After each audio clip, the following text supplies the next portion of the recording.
The sun sets over the domes of Santorini. The sea glows with golden hues and you smile, knowing you're living a dream most people only imagine. This is true Mediterranean luxury. Sounds perfect, doesn't it? But here's what most travelers don't realize. A Mediterranean cruise can be the trip of a lifetime, or a total disaster if you don't plan well. Today on Cruise Hacker, I'm sharing the 15 things you need to know before booking your Mediterranean cruise. From the best routes and destinations to the mistakes that could ruin your vacation. But before we set sail, hit subscribe and turn on notifications because this channel is where you'll find all the secrets, tips, and hacks for cruise lovers. Ready to cruise like a real insider. Number 1. Not all Mediterranean cruises are created equal. Even though it's called the Mediterranean, it's actually 3 very different journeys, each with its own vibe. Western Mediterranean.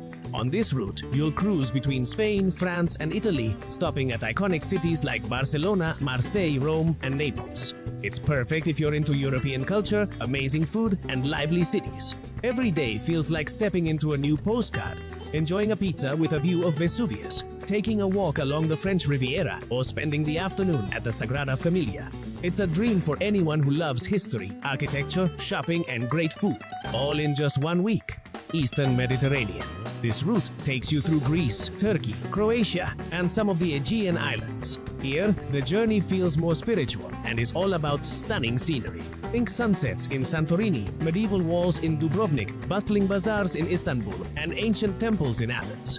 The Eastern Mediterranean is perfect if you crave ancient history, stunning views, and a more relaxed connection to the sea. Ideal for couples, culture lovers, and anyone who loves photography. Then there's the Central Mediterranean, less famous but totally fascinating. This route links east and west, stopping at places like Malta, Sicily, Tunisia, and Crete. It's the Mediterranean of contrasts. You'll see Roman ruins set against unspoiled beaches, explore Arab markets, and wander cities with traces of the Phoenicians. This is perfect if you want something off the beaten path, more authentic and less crowded. Or if you've cruised other routes and want a fresh experience. In short, before you book your cruise, ask yourself one essential question. What kind of experience do you want to have? If you love European culture and food, go for the Western Mediterranean. If you want history, epic scenery, and a slower pace, pick the Eastern Mediterranean. But if you're after adventure, authenticity, and hidden gems, the Central Mediterranean is for you. Because in the Mediterranean, the ship is just your transport. The route you choose shapes your whole story. Number 2. The best time to set sail. You can cruise the Mediterranean almost any time of year, but not all seasons are created equal. The weather, crowds, and prices change everything depending on the season. In the milder months, the sea is calm, the vibe is laid back, and you can explore port cities without the crowds. But in peak summer, ports are packed, prices go up, and shore excursions can be exhausting with the heat and the crowds. So, picking the right time to go is the difference between a relaxing trip and a stressful one. Cruise hacker tip: avoid August if you can. Ports are overcrowded and the heat makes excursions a real slog. October is the sweet spot. You get mild weather and fewer tourists. Number 3. What kind of cruise should you pick? And which ones should you skip? There's a cruise for every traveler in the Mediterranean. But picking the right one is the key to an amazing trip, not a frustrating one. The big modern ships like Royal Caribbean, MSC, or Norwegian are floating cities. You'll find water parks, simulators, Broadway-style shows, and tons of dining choices. They're perfect for families, groups of friends, or anyone who loves non-stop entertainment. The catch is, more people on board and less of a peaceful vibe. Then you've got the boutique and luxury lines like Celebrity, Azamara, or Sovereign. These ships are smaller, with personalized service, gourmet dining, and a laid-back atmosphere. Perfect for couples or travelers who want to unwind and enjoy every port in style. You'll also find themed or cultural cruises focused on art, history, or food with exclusive itineraries and expert guides. They usually attract travelers who want to make the most of their trip by learning and exploring each destination in depth. Cruise hacker tip: If it's your first cruise, go for a medium or large ship and plan for 7 nights. There will be plenty of choices to explore without ever feeling overwhelmed. Steer clear of very small ships or overly short itineraries. They might look cheaper, but usually have fewer activities, more rocking on the water, and a pace that doesn't let you truly enjoy the journey. Ultimately, the best cruise isn't the priciest or the biggest. It's the one that suits how you want to experience the Mediterranean. 4. Pick your departure port carefully. Where you start your trip can completely change your whole experience. The main Mediterranean departure ports are Barcelona, Rome, Civitavecchia, and Athens Piraeus, with additional options from Marseille, Venice, Genoa, or Istanbul. Your choice of port doesn't just affect ticket prices or flight logistics. It also shapes the route, the stops along the way, and even the vibe on the ship. For instance, cruises leaving from Spain or Italy typically draw a European crowd and travel along more Western routes. Meanwhile, cruises from Greece or Turkey focus more on the Eastern Mediterranean, with a greater emphasis on history and scenery. Cruise hacker tip: choose a port that's easy to fly into and well connected. And if you can, arrive a day early to avoid any travel delays and enjoy the city. Just a reminder, the ship won't wait for anyone. Missing boarding because of a late flight can mean losing your whole vacation. 5. Don't underestimate how far ports are from the cities. A common rookie mistake in the Mediterranean is assuming the ship docks in the heart of every city. In fact, many ports are miles away from tourist hotspots, and getting there often takes longer than you'd expect. For example, Civitavecchia port is over an hour from Rome. In Athens, Piraeus is about 40 minutes from downtown.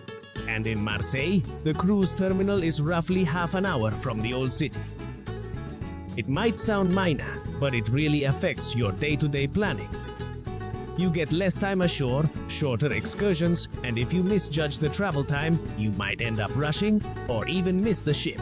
That's why it's essential to do your homework before every stop and book reliable transfers or tours that guarantee you'll make it back in time. On a cruise, being on time isn't just polite, it's critical. Missing the ship because you came back late from a private excursion happens more often than you think. So, 6. Be cautious with organized excursions. Ship-organized excursions are usually safe and convenient, but they tend to be pricier. Private tours often cost less and offer more flexibility, but you risk not getting back on time if there's a delay. Generally, if the port is far from town, like Rome, Athens, or Florence, it's best to go with a cruise line to avoid any trouble. But if the destination's right by the pier, like Dubrovnik, Mykonos, or Barcelona, you can easily explore on your own, at your own pace. Still, don't forget the golden rule. The ship only waits for official excursions. If you decide to go on your own and arrive late, chances are you'll watch the ship leave from the dock. Bonus tip: always bring a bottle of water and some sunscreen.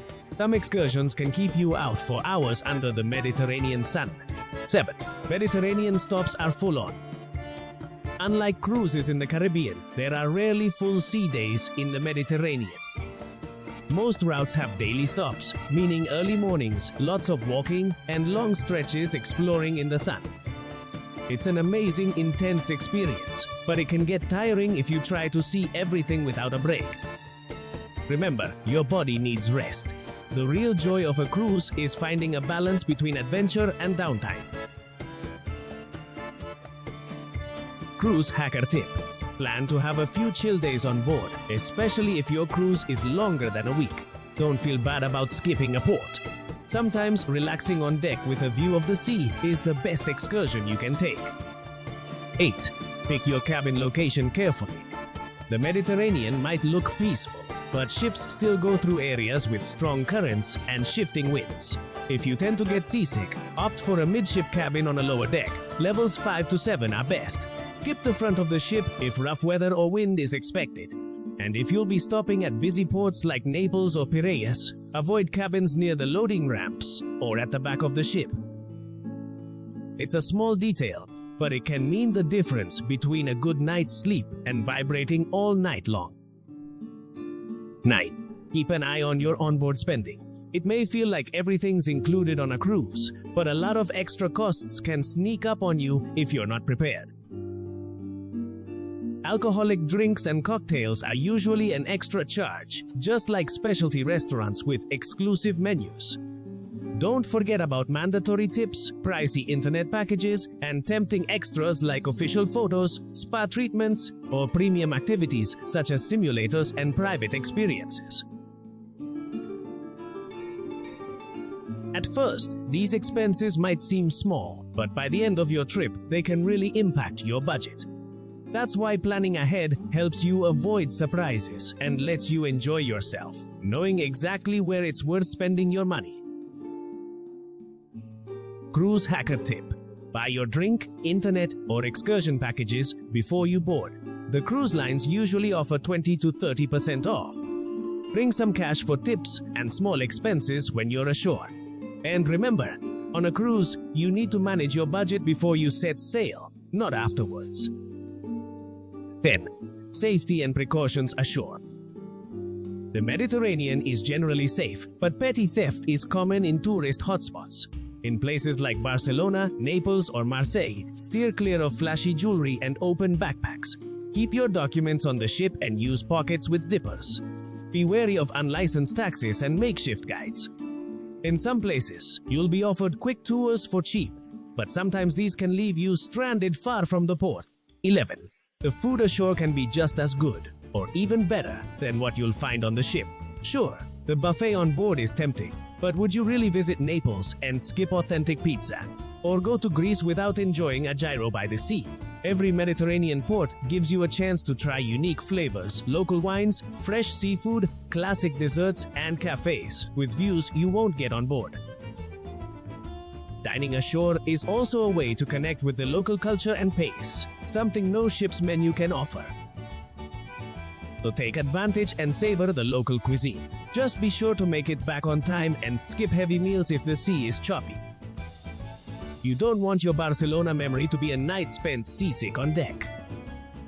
12. Get your documents and insurance ready.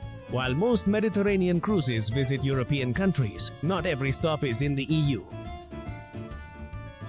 Some itineraries stop in places like Turkey, Montenegro, or even North Africa, where entry requirements can be different. So before your trip, double-check that your passport is valid for at least 6 months and find out if you need a visa for your nationality. And here's something many travelers forget: international travel insurance. A minor accident, a trip to the ship's doctor, or lost luggage can quickly add up to hundreds of dollars in surprise costs. Cruises do have medical staff, but their services aren't usually included in your fare. Travel insurance isn't a luxury, it's a must. 13. Things to avoid on a Mediterranean cruise. Don't cram your schedule trying to see it all. Every Mediterranean port deserves to be savored at a leisurely pace. A lot of travelers fall into the trap of wanting to do everything and end up wiped out before they are halfway through their journey. Don't compare each stop either. Each city has its own rhythm, history, and special charm. That's exactly what makes this region unique. Be mindful of the sun when you're out on deck. The Mediterranean climate can be deceiving. Sea breezes might fool you, but the sun is strong and can burn you quickly. On shore, remember to dress appropriately when visiting churches or temples. In places like Rome or Athens, modest and respectful clothing is expected. And above all, put your phone down. Some of the world's most stunning views are right in front of you, and no screen will capture them better than your own eyes. 14. The most important thing: enjoy the journey, not just the destinations. A Mediterranean cruise isn't just a checklist of cities. It's the scent of the sea at sunrise, chats with travelers from around the world, and nights spent gazing at the horizon. Leave room for surprises. Sometimes, your favorite memory won't be the Colosseum or Santorini, but an impromptu dinner on deck, watching the sun dip into the Aegean. And don't forget, every ship is its own floating universe. Learn to enjoy the voyage itself, not just the stops along the way. Now you know. The Mediterranean could be the cruise of your life if you set sail informed. Every port, every stop, and every sunrise has its own story to tell. Now that you know these 14 secrets, you're ready to cruise like a true cruise hacker. If you found this video helpful, give it a like, subscribe, and turn on notifications. Because in the next episodes, I'll share how to score better cabins, cheaper excursions, and even secret routes that few people know about. Now, let me know in the comments, which port would you choose to kick off your Mediterranean adventure? I'll check out your comments and catch you on the next boarding.